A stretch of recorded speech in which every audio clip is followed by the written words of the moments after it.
Restaurant স্টাইলে কিভাবে chicken noodles আপনারা ঘরে বসেই খুব সহজ উপকরণে তৈরি করতে পারবেন সেটাই আজকে আপনাদেরকে দেখাবো। প্রথমেই দিয়ে দেব কড়াইয়ে তেল, সামান্য রসুন কুচি, দিয়ে দেব পেঁয়াজ কুচি এবং সেই সাথে দিয়ে দিচ্ছি মুরগির মাংস কিমা। এটা আমি একটু আদা রসুন বাটা এবং লবণ আর একটু গোলমরিচ গুঁড়া দিয়ে ম্যারিনেট করে রেখেছিলাম। এরপর এটা একটু ভেজে নেব এবং তেলের মধ্যে দিয়ে দিলাম অরিগানো ও চিলি ফ্লেক্স। এরপর দিয়ে দিলাম ডিম। ডিমটা দিয়ে এটা সবকিছু একসাথে আরেকটু ভেজে নেব এবং মুরগিটা আমরা বেশি ভাজবো না, তাহলে শক্ত হয়ে যাবে এবং খেতে ভালো লাগবে না।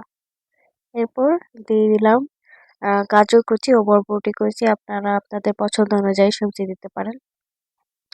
দিয়ে দিয়েছি লবণ এবং এ পর্যায়ে আমি অনেক হাই হিটে রান্না করব এবং খুব তাড়াতাড়ি এটা সিদ্ধ হয়ে যাবে।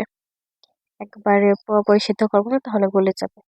এরপর আমি টমেটো সস ও সয়া সস দিয়ে দিয়েছি। তারপর নুডলসটা দিয়ে এবার ভালো করে মিক্স করে নিব। তারপর দিব গোলমরিচের গুঁড়া ও নুডলসের মধ্যে যে প্যাকেট মশলাটা থাকে ওইটাও দিয়ে দিব। তারপর আরেকটু মিক্স করে নিব। তারপর নামিয়ে পরিবেশন করলেই হয়ে যাবে দারুণ মজার এই চিকেন নুডলস। এই তো আজকের মতো এই পর্যন্তই। দেখা হবে আবার নতুন কোনো ভিডিওতে। সে পর্যন্ত সবাই ভালো থাকবেন, সুস্থ থাকবেন। আল্লাহ হাফেজ।